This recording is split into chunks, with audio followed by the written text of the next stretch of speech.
Oi, eu sou a Débora Souza e esse é o Diário de uma Ansiosa.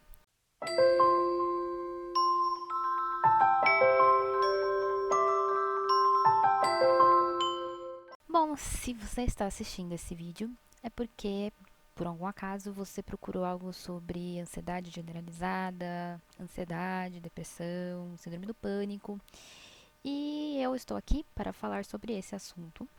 Me apresentando, meu nome é Débora, tenho 24 anos, sou do interior de São Paulo, mas hoje eu moro na capital, moro em São Paulo, com meu namorado. Eu estou gravando do meu quarto. Desculpa se eu não tô tendo muita intimidade com a câmera, porque eu não tô acostumada.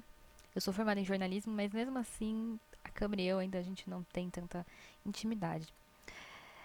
Bom, nesse vídeo eu vou contar mais ou menos a minha história do que é a ansiedade, o transtorno de ansiedade generalizada, como eu descobri, como foi todo esse processo, tá?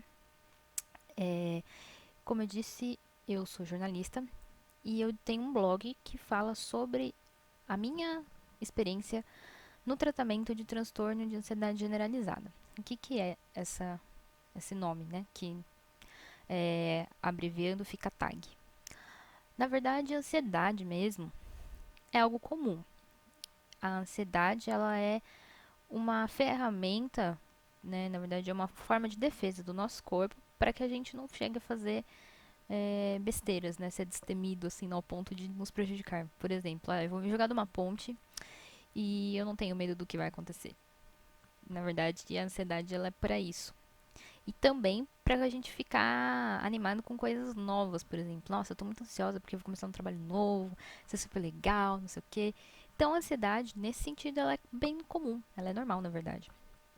O problema é quando a ansiedade ela fica algo tão além que você perde totalmente a capacidade de controlar. No caso, por exemplo, você não consegue parar de ter medo. É um medo muito grande o tempo todo. Você vive em função do medo.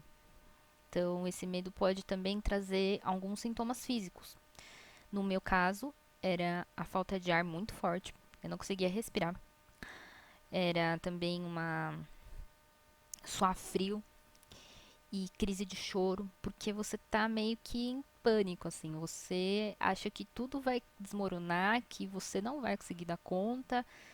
E aí é nisso que a ansiedade passa a ser um transtorno. O meu, quando eu descobri, na verdade, assim, eu sempre tive essa ansiedade um pouco além da conta, mas nunca parei para prestar atenção. Então, a gente fala crise de ansiedade, são essas crises em que a gente tem os sintomas físicos. Eu já tive umas duas vezes antes, umas duas ou três vezes, na verdade, antes de eu realmente descobrir que eu realmente tinha um transtorno. E quando realmente ficou muito difícil foi no fim de 2014. Eu estava na faculdade e tinha conseguido um estágio na cidade na cidade vizinha onde eu morava. E eu não sei, começou de uma forma muito maluca. É, eu tava, o meu chefe, na verdade, ele era uma pessoa muito estressada, muito grossa, mal educado mesmo. Então ele chegava a falar com os funcionários de uma forma muito rude, assim. Não era assim, tipo, dou uma bronca, ah, você fez isso errado, não sei o que, não sei o que, não sei o que. Na verdade, ele chegava e xingava: ah, seu filho de uma pi, olha o que você fez, seu desgraçado, você vai tomar no meio do seu pi. E aí, tipo, aquele clima todo, e eu sabia que uma hora ou outra ia acontecer comigo, ele ia acabar brigando comigo. E foi nessa que eu comecei a ficar muito nervosa.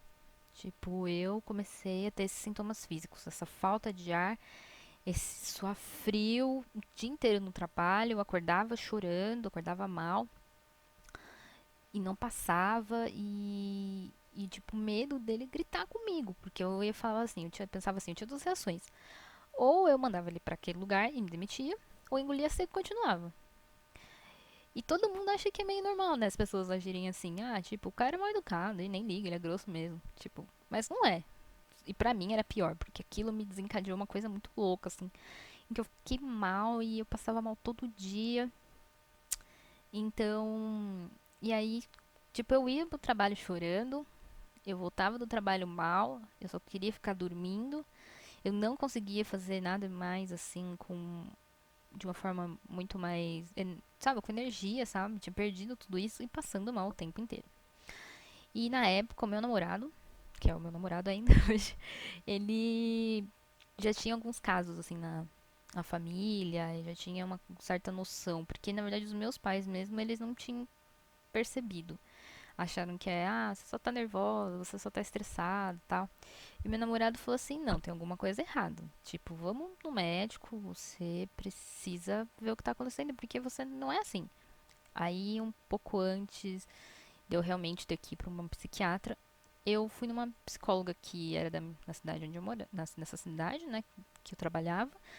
Ela chegou e falou assim que era normal e que era coisa da minha cabeça e que uma sessão de terapia eu iria resolver.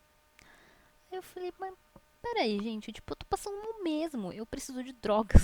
Eu preciso das drogas pra me cuidar, pra me curar, né? Das drogas eu digo remédio, né? Eu falei, nossa, eu tô mal, mano, não é possível. E aí um dia eu não consegui trabalhar. Fazia 15 dias que eu tava no trabalho, quase 15 dias, e teve um dia que eu passei tão mal que eu não consegui trabalhar. Eu acordei passando muito mal, uma falta de ar tão grande que eu parecia que eu ia morrer sufocada. E aí eu falei pro meu pai, falei, pai, me leva no médico porque eu não tô bem. Eu sabia que tinha alguma coisa errada, que era mais ou menos esse nível de ansiedade. Então eu cheguei no hospital, e essa é uma das grandes coisas malucas da ansiedade.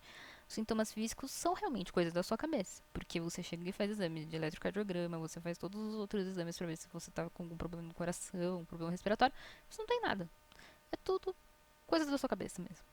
E foi que a médica me falou, você tá com alguma questão psicológica e porque nos seus exames não tem nada. Daí ela me deu um Rivotril de 2 mg. Nossa, é a paz interior. E faz, como diz a minha psiquiatra, um dia eu chego nisso, mas ela fala que faz bem até demais. E aí eu fiquei calma, só que assim, né? Calma por um período de tempo, porque o que acontece? A ansiedade, esse transtorno de ansiedade, quando chega nesse nível de que você não tem controle, você não consegue ter ferramentas para você entender o porquê que você tem isso e ter esse certo tipo de controle, você precisa de um medicamento.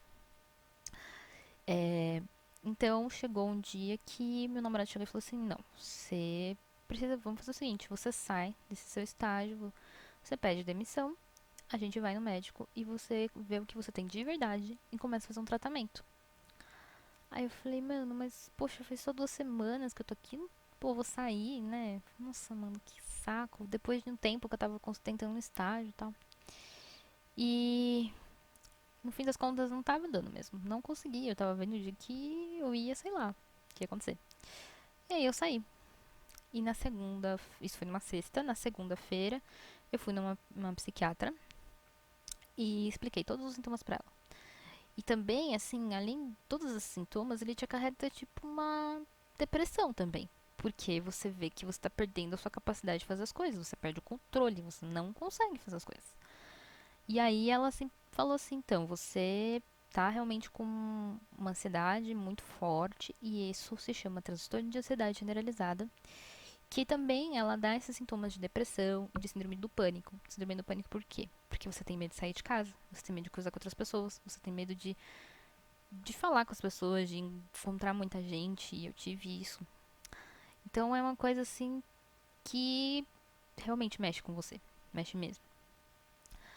E ela me deu medicamentos e eu comecei a fazer um tratamento com ela, que é a doutora Mayra, aqui de São Paulo, da Psiquiatria Paulista, que é uma pessoa assim muito acolhedora, uma psiquiatra muito boa, e com uma psicóloga, que depois eu comecei a passar com ela. Também Kelly, uma pessoa maravilhosa. E o que eu quero fazer com esse blog, nesse canal e com o blog, é exatamente isso: contar todas as minhas questões, tudo como é que foi essa esse processo, né, da ansiedade. Por quê? Porque quando eu quando eu descobri que eu estava tendo isso, eu não tinha muitas ferramentas, assim. Você não tem tanta coisa na internet, você sabe mais ou menos o que é a doença, mas você não tem algo de alguém que teve essa experiência chegar e falar diretamente, abertamente sobre isso. É um tabu, as pessoas se sentem mal. A gente se sente mal por ter, a gente se sente culpada, porque isso é uma coisa da nossa cabeça. Teoricamente, a gente teria que controlar. Mas as coisas não são assim, né? Não funcionam assim. Então, eu resolvi criar esse canal. Resolvi criar, na verdade, o blog. Já tem várias coisas que eu escrevi sobre isso. E o blog, o canal, talvez porque é uma ferramenta mais aberta. Você consegue falar com mais clareza muitas vezes do que só escrevendo. Então, eu espero que vocês acompanhem o canal. Eu vou deixar o link do meu blog na descrição. E eu espero vocês, assim, me acompanhando toda semana, porque cada vez eu vou contar uma coisa nova e talvez nós podemos também trazer outros assuntos. É um canal bem aberto para que a gente realmente quebre essa questão da doença psicológica mesmo como um tabu, né? E a gente consiga abrir, porque ela existe, estamos aí, nós temos questões, nós temos problemas, esses problemas, e é, nós precisamos mesmo sair do armário, né? A gente precisa realmente falar sobre isso. E por mais que essa doença tenha me afetado, sem ela eu sei que eu não teria descoberto muitas coisas que me fizeram ser uma pessoa muito melhor hoje em dia. Então, eu espero que vocês acompanhem e até a próxima. Obrigada.